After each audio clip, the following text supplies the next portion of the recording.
Guys, ಇದೇನು ಗೊತ್ತಾ?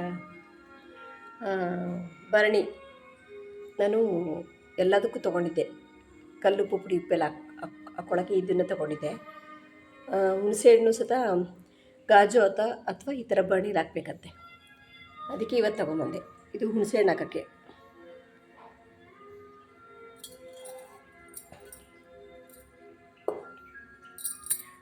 ಆಮೇಲೆ ಇದು ಪುಟ್ಟದು ಅರಿಶಿನ ಕೂಡ ನಾನು ಪ್ಲಾಸ್ಟಿಕ್ಕಲ್ಲಿ ಹಾಕಿದ್ದೆ. ಪ್ಲಾಸ್ಟಿಕ್ಕೆಲ್ಲ ಯೂಸ್ ಮಾಡಬಾರ್ದಂತೆ. ಏನೇನಕ್ಕೆ ಗೊತ್ತಾ? ಸಕ್ಕರೆ, ಉಪ್ಪು, ಅರಿಶಿನ, ಹುಣಸೆಹಣ್ಣು ಇವದಕ್ಕೆಲ್ಲದಕ್ಕೂ ಪ್ಲಾಸ್ಟಿಕ್ ಯೂಸ್ ಮಾಡಬಾರ್ದಂತೆ. ಗಾಜು ಅಥವಾ ಈ ಥರದ್ದು ಭರಣಿಗಳನ್ನ ಯೂಸ್ ಮಾಡಬೇಕಂತೆ. ಅದಕ್ಕೆ ತಂದಿದ್ದೀನಿ. ಇವೆರಡರಿಂದ ಬರೀ 270 ಕೊಟ್ಟೆ. ಆನ್ಲೈನಲ್ಲಿ ಜಾಸ್ತಿ ಇತ್ತು. ಇಲ್ಲೇ ನಮ್ಮ ಮನೆ ಹತ್ರ ಮಾರ್ತಾಯಿದ್ರು 270. ಎಷ್ಟು ಚೆನ್ನಾಗಿದೆಯಲ್ಲ ಪುಟ್ಟೆಗೆ. ಬೇಬಿ ಭರಣಿ.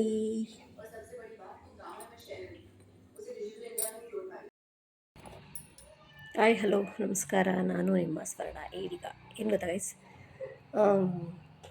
ಮೆಹಂದಿ ಹೆಚ್ಕೊಂಡು ಸ್ನಾನ ಎಲ್ಲ ಮಾಡಿಕೊಂಡೆ.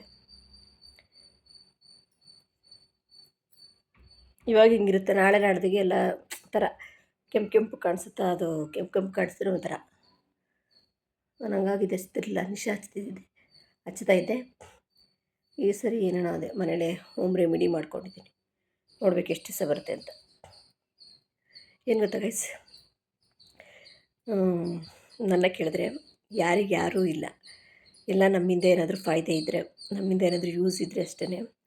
ನಾನು ಬ್ಯಾಂಗ್ಳೂರಲ್ಲಿದ್ದಾಗ ನಮ್ಮ ಮನೆಯವರೇ ಹೊರ್ಗಡೆ ಇರೋದು ಬಿಟ್ಟಾಕಿ ಮನೆಯವರಿಗೆ ಶತ್ರುಗಳಾದಾಗ ಜೀವನ ಮಾಡೋದು ತುಂಬ ಕಷ್ಟ ಆಗುತ್ತೆ. ನಾನು ಬೆಂಗಳೂರಲ್ಲಿದ್ದಾಗ ಆ ಕಷ್ಟದ ದಿನಗಳಲ್ಲಿ ನನಗೆ ಎಮೋಷ್ನಲಿ ಸಪೋರ್ಟ್ ಮಾಡಿದ್ದು, ನನ್ನ ಜೊತೆಗಿದ್ದಿದ್ದು ಅಂದರೆ ಅನಿತಾ ಒಬ್ಬಳೆ. ಅವಳು ನನ್ನಿಂದ ಏನು ಎಕ್ಸ್ಪೆಕ್ಟ್ ಮಾಡ್ದಿರ ನನಗೆ ಸಮಾಧಾನ ಹೇಳೋಳು. ದೇವಸ್ಥಾನಕ್ಕೆಲ್ಲ ಜೊತೆಗೆಲ್ಲ ಕರ್ಕೊಂಡು ಹೋಗ್ತಿದ್ಲು. ನನ್ನ ಜೊತೆಗಿದ್ದಿದ್ದು ಅಂದರೆ ಅವಳೇ. ಹಂಗಾಗಿ ನಾನು ಅವಳನ್ನು ಬಿಡೋಕ್ಕೆ ಇಷ್ಟಪಡಲ್ಲ. ಈಗಲೂ ಅಷ್ಟೇ ಫೋನ್ ಮಾಡಿ ಮಾತಾಡ್ತೀವಿ. ಯಾರೂ ಇಲ್ಲ. ಎಲ್ಲ ನಮ್ಮಿಂದ ಏನಾದರೂ ಯೂಸ್ ಇದ್ದರೆ, ಅನುಕೂಲ ಇದ್ದರೆ ಮಾತ್ರ ಅಷ್ಟೆ. ಇಲ್ಲಿ ಬಂದಮೇಲೆ, ಶಿವಮೊಗ್ಗ ಬಂದಮೇಲೆ ನನಗೆ ಅನಿಸಿದ್ದೇನೆಂದರೆ, ನಮ್ಮಿಂದ ಉಪಯೋಗ ಇದ್ದರೆ ಮಾತ್ರ ನಮಗೆ ಯಾರಾದರೂ ಹೆಲ್ಪ್ ಮಾಡೋದಷ್ಟೇ. ಇಲ್ಲ ಅಂದರೆ ಯಾರೂ ಇಲ್ಲ. ಹಂಗಾಗಿ ನಾನು ಹೊರಗ್ಲೋರ್ಗೆ ಹೇಳ್ತಿರೋ, ಒಳಗ್ಲೋರಿಗೂ ಅಷ್ಟೇ ಹೇಳ್ತಿರೋದು. ನಮ್ಮಿಂದ ಉಪಯೋಗ ಇದ್ದರೆ ಮಾತ್ರ ಅವ್ರು ನಮಗೆ ಹೆಲ್ಪ್ ಮಾಡ್ತಾರೆ. ಅದು ಬಿಟ್ಟರೆ ಯಾರೂ ಮಾಡೋಕ್ಕೆ ಸಾಧ್ಯ ಇಲ್ಲ. ಹಂಗಾಗಿ ನಾನು ಯಾರಿಗೂ ಹೆಲ್ಪ್ ಕೇಳಲ್ಲ. ನಾನು ಒಂದು ಮನೆ ಶಿಫ್ಟ್ ಮಾಡೋದೇ ಆಯಿತು, ನಂದು ಎಷ್ಟೇ ಕಷ್ಟದ ಪರಿಸ್ಥಿತಿಲೂ ನಾನು ಎಲ್ಲ ನೋಡ್ಬಿಟ್ಟಿದ್ದೀನಿ. ಎಲ್ಲವೂ ಹೇಳ್ತಾ ಕೂತ್ಕೊಂಡ್ರೆ ಅದರಿಂದನೇ ನಾವು ನಿಜ ಹೇಳಿ ಅರ್ಧ ಜನಗಳ ಹತ್ರ ನಿಷ್ಠೂರ ಆಗ್ತೀವಿ. ಹಂಗಾಗಿ ನಾನು ಇನ್ನೂ ಹಂಚ್ಕೊಳ್ಳಲ್ಲ. ನಾನೇನು ಗೊತ್ತಾ, ದ್ವೇಷನ ಕ್ಯಾರಿ ಮಾಡಲ್ಲ. ಅವ್ರವ್ರ ಕರ್ಮ, ಅವ್ರವ್ರು ಮಾಡಿದವ್ರ ಕರ್ಮ ಅಂತ ಬಿಟ್ಬಿಡ್ತೀನಿ. ಹಂಗೆ ಪ್ರಪಂಚದಲ್ಲಿ ಒಳ್ಳೆಯವ್ರು ಯಾರೂ ಇಲ್ಲ, ಎಲ್ಲ ಸ್ವಾರ್ಥಿಗಳೇ. ಹಂಗೆ ನೋಡೋಕೆ ಹೋದರೆ ಯಾರ ಜೊತೆ ನಾವು ಮಾತಾಡದೆ ಕತೆ ಆಡದೆ ಇರಬೇಕಾಗತ್ತೆ. ಒಳ್ಳೆಯವರು ಅಂತ ಯಾರೂ ಇರಲ್ಲ. ಮನುಷ್ಯ ಸಂಘ ಜೀವನ ಮಾಡೋಕ್ಕೆ ಬೇಕೇ ಬೇಕಲ್ವ. ಒಳ್ಳೆಯವರ ಸ್ವಾರ್ಥಿಗಳು ಯಾರು ಒಟ್ಟಿನಲ್ಲಿ ಇರಬೇಕಲ್ಲ ಅಂತ ಇರಬೇಕಷ್ಟೇ. ಹಂಗಾಗಿ ನಾನು ಯಾರ ಹೆಲ್ಪ್ ಕೇಳೋಕ್ಕೆ ಹೋಗಲ್ಲ. ಕಷ್ಟನೋ ಸುಖನೋ ನಾನು ನನ್ನ ಮಕ್ಳು ಇಬ್ಬರೇ ಮಾಡ್ಕೊತೀವಿ. ಏನಾದ್ರು ಹೆಲ್ಪ್ ಕೇಳೋಕೆ ಹೋದರೆ ನಮ್ಮಿಂದ ಏನಾದರೂ ಎಕ್ಸ್ಪೆಕ್ಟ್ ಮಾಡ್ತಾರೆ. ಹಂಗಾಗಿ ನಾನು ಯಾರಿಗೂ ಏನೂ ಹೆಲ್ಪು ಕೇಳೋಕ್ಕೋಗಲ್ಲ, ಏನೂ ಮಾಡೋಕ್ಕೋಗಲ್ಲ. ದೇವ್ರ ಮೇಲೆ ಭಾರ ಹಾಕ್ಕೊಂಡು ದೇವ್ರನ್ನ ನಂಬಿ ನಾನು ಜೀವನ ಮಾಡ್ತಿದ್ದೀನಿ. ನಾನು ಮನುಷ್ಯರನ್ನೆಲ್ಲ ನಂಬಿದ್ದಿದ್ರೆ ಇಷ್ಟೊತ್ತಿಗೆ ನಾನು ಏನೇನೋ ಆಗ್ಬಿಡ್ತಿದ್ವಿ. ನಾನು ನನ್ನ ಮಗಳು ಇಬ್ಬರೇ ಜೀವನ ಮಾಡ್ತೀವಿ ಅಂದರೆ ನಮಗೆ ಗೊತ್ತು ಹೆಂಗೆ ಜೀವನ ಮಾಡಿದ್ರೆ ಹೆಂಗಿದ್ರೆ ನಮಗೆ ಸೇಫ್ ಅಂತ. ನಾವು ಇಲ್ದಿದ್ದೆ ನೆಗೆಟಿವ್ ರೂಟಲ್ಲಿ ಏನಾರು ಹೋದರೆ ಮನುಷ್ಯ ನೆಮ್ಮದಿಯಾಗಿರೋಕ್ಕೆ ಸಾಧ್ಯ ಇಲ್ಲ. ಇಬ್ಬರೇ ಸಮಾಜದಲ್ಲಿ ಜೀವನ ಮಾಡೋಕ್ಕೂ ಕಷ್ಟ. ನಾನು ಹಂಗಾಗಿ ಯಾವಿದಕ್ಕೂ ಹೋಗಲ್ಲ. ನಾನಾಯಿತು, ನನ್ನ ಪಾಡಾಯಿತು, ನನ್ನ ಕೆಲಸ, ನನ್ನ ಕಾರ್ಯ, ನಾನು, ನನ್ನ ಮಗಳು, ಪೂಜೆ ಪುನಸ್ಕಾರ, ಇಷ್ಟು ಬಿಟ್ಟರೆ ಬೇರೆ ಇನ್ಯಾವ ಪೂಜೆಗೂ ನಾನು ಹೋಗಲ್ಲ. ದೇವರು ನಂಬಿ ಮಾತ್ರ ನಾನು ಜೀವನ ಮಾಡ್ತಾಯಿದ್ದೀನಿ. ಮನುಷ್ಯರು ನಂಬಿದ್ರೆ ಮನುಷ್ಯರುಗಳು ಕ್ಷಣಚಿತ್ತ ಕ್ಷಣಪಿತ್ತ. ಅವರಿಗೆ ಹೆಂಗೆ ತೋಚುತ್ತೋ ಹಾಗೆ ಹೋಗ್ತಾರೆ. ಒಳ್ಳೆ ಮನುಷ್ಯರು ಒಳ್ಳೆಯವರು ಸಿಗೋದು ಕಷ್ಟ.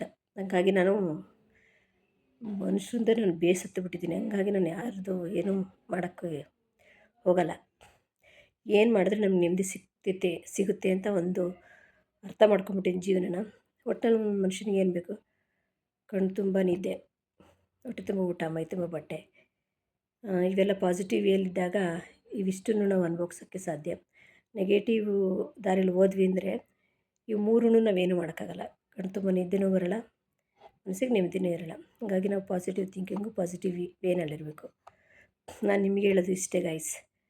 ನಿಮಗೆ ಇದು ಲೇಡೀಸ್ಗೆ ಹೇಳ್ತಿರೋದು, ಆಮೇಲೆ ಜೆಂಟ್ಸಿಗೆ ಅಂತ ಅಂದ್ಕೋಬೇಡಿ, ಲೇಡೀಸಿಗೆ ಹೇಳ್ತಿರೋದು. ನಿಮಗೆ ಯಾರು ಟ್ರಸ್ಟ್ ವರ್ತಿ ಅನಿಸುತ್ತೋ ಅವ್ರ ಹತ್ರ ನೀವೇ ಮಾತಾಡಬೇಕು. ನೀವು ಈಗೋ ಇಟ್ಕೊಂಡ್ರೆ ನಿಮಗೇನು ಸಿಗೋಲ್ಲ. ಈಗೋ ಇದ್ದರೆ ಒಂದು ಮನುಷ್ಯನಿಗೆ ನಿಮ್ಮ ಮನಸ್ಸಲ್ಲಿ ಆಸೆ ಇರುತ್ತೆ, ಆದರೂ ಈಗೋಯಿಂದ ಅದನ್ನೆಲ್ಲ ಮರೆಮಾಚಿಸ್ತಿರ್ತೀರ. ಅಂದರೆ ಈಗೋ ಇದ್ದಾಗ ಇಲ್ಲ ಒಂದು ಆಸೆ ಬಿಡಬೇಕು, ಇಲ್ವಾ ಈಗೋನ ಬಿಟ್ಟು ಮನುಷ್ಯರ ಜೊತೆ ಮಾತಾಡಬೇಕು. ಈಗೋ ಇದ್ದಾಗ ಏನಾಗುತ್ತೆ ಅಂದರೆ ಮನುಷ್ಯ ಡಿಪ್ರೆಷನ್ಗೆ ಹೋಗ್ಬಿಡ್ತಾನೆ. ನಿಮಗೆ ವ್ಯಕ್ತಿ ಇಂಪಾರ್ಟೆಂಟಾ, ಈಗೋ ಇಂಪಾರ್ಟೆಂಟಾ ಅಂತ ಯೋಚನೆ ಮಾಡಬೇಕು. ಕೆಲವರು ನಾನು ನೋಡ್ತೀನಲ್ಲ, ಅವ್ರ ಈಗೋಯಿಂದನೇ ಎಲ್ಲ ಸಂಬಂಧಗಳನ್ನೂ ಕಳ್ಕೊತಾರೆ.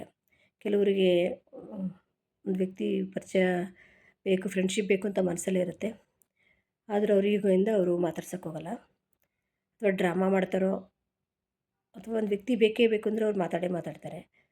ತೆರೆ ಮೇಲೆ ಒಂಥರ ನಾಟಕ ಆಡ್ತಾರೆ, ಮಾತಾಡೋ ಜಾಗದಲ್ಲಿ ಮಾತಾಡಲ್ಲ, ತೆರೆ ಮೇಲೆ ಒಂಥರ ನಾಟಕ ಆಡ್ತಾರೆ. ಇವನ್ನೆಲ್ಲ ನೋಡಿದಾಗ ಡ್ರಾಮಾ ಅನಿಸ್ಬಿಡುತ್ತೆ ನನಗೆ. ಹಾಗಾಗಿ ನಾನು ಮನುಷ್ಯರು ಕಂಡ್ರೆ ಮನುಷ್ಯರು ಸವಾಸನೆ ಬೇಡ ಅನ್ನೋಷ್ಟು ಸ್ಟೇಜಿಗೆ ಬಂದ್ಬಿಟ್ಟಿದ್ದೀನಿ ನಾನು.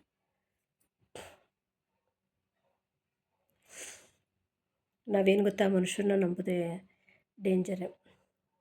ದೇವರನ್ನ ನಂಬಬೇಕು, ದೇವರೇ ದಾರಿ ತೋರಿಸ್ತಾನೆ. ದೇವ್ರ ಹತ್ರ ನಾವು ಪ್ರೇಯರ್ ಮಾಡಬೇಕು, ದೇವರೇ ನನಗೆ ಹಿಂಗಾಗಿದೆ ಈ ಪರಿಸ್ಥಿತಿ, ಇದಕ್ಕೆ ನೀನೇ ದಾರಿ ತೋರಿಸ್ಬೇಕು ಅಂತ. ಗಂಡಸ್ರನ್ನ ಮಾತಾಡ್ಸೋಕ್ಕೆ ಸ್ವಲ್ಪ ಭಯ, ಪರಿಚಯ ಮಾಡ್ಕೊಳ್ಳೋಕ್ಕೂ ಭಯ. ಅದು ಯಾವ ಹಂತಕ್ಕೆ ಹೋಗುತ್ತೋ, ಯಾವ್ಯಾವ ರೂಪ ಪಡೆಯುತ್ತೋ ಅಂತ ಭಯ ಅಲ್ವಾ. ಹೆಣ್ಮಕ್ಳನ್ನ ಮಾತಾಡ್ಸೋದು, ನಿಮಗೆ ಹೆಣ್ಮಕ್ಳಲ್ಲಿ ನಿಮಗೆ ಲೋನ್ಲಿನೆಸ್ ಕಾಡಿದ್ರೆ ಹೆಣ್ಮಕ್ಳನ್ನ ನಿಮಗೆ ಹೆಣ್ಮಕ್ಳಲ್ಲಿ ಯಾರು ಟ್ರಸ್ಟ್ ವರ್ತಿ ಅನಿಸುತ್ತೋ ಅವ್ರನ್ನ ನೀವು ಮಾತಾಡಿಸ್ಕೊಂಡು ಇರ್ಬೋದು. ನನಗೂ ಅಷ್ಟೇ ಗೈಸ್, ಯಾರೂ ಇಲ್ಲ. ನಾನು ನನ್ನ ಪರ್ಸ್ನಲೆಲ್ಲ ಯಾರ ಹತ್ರನೂ ಶೇರ್ ಮಾಡಲ್ಲ. ನಾನಾಯಿತು ಸುಮ್ಮನೆ ಕ್ಯಾಶುವಲ್ ಟಾಕ್ ಮಾತಾಡ್ತೀನಿ ಬಿಟ್ಟರೆ ನನ್ನ ಪರ್ಸ್ನಲೆಲ್ಲ ನಾನು ಯಾರ ಹತ್ರನೂ ಶೇರ್ ಮಾಡಲ್ಲ. ಯಾಕಂದರೆ ಜನ ಎಲ್ಲರೂ ಒಂದೇ ಥರ ಇರೋಲ್ಲ, ಹಿಂದೆ ಒಂದು ಮುಂದೆ ಒಂದು ಆ ಥರ ಇರ್ತಾರೆ. ಹಂಗಾಗಿ ನಾನು ಯಾರ ಹತ್ರನೂ ಶೇರ್ ಮಾಡ್ಕೊಳಕ್ಕೆ ಹೋಗಲ್ಲ. ಇನ್ನೂ ಒಂದು ಪ್ಲ್ಯಾನ್ ಮಾಡ್ಬೋದು ಲೇಡೀಸ್ಗಳು. ನಿಮಗೆ ಯಾರ್ಯಾರು ಟ್ರಸ್ಟ್ ವರ್ತಿ ಅಂತ ಅನಿಸುತ್ತೋ. ನನಗೆ ಗಾಣಗಾಪುರ ಮತ್ತು ಪಂಡ್ರಾಪುರ ಇಷ್ಟು ನೋಡಬೇಕಂತ ಆಸೆ.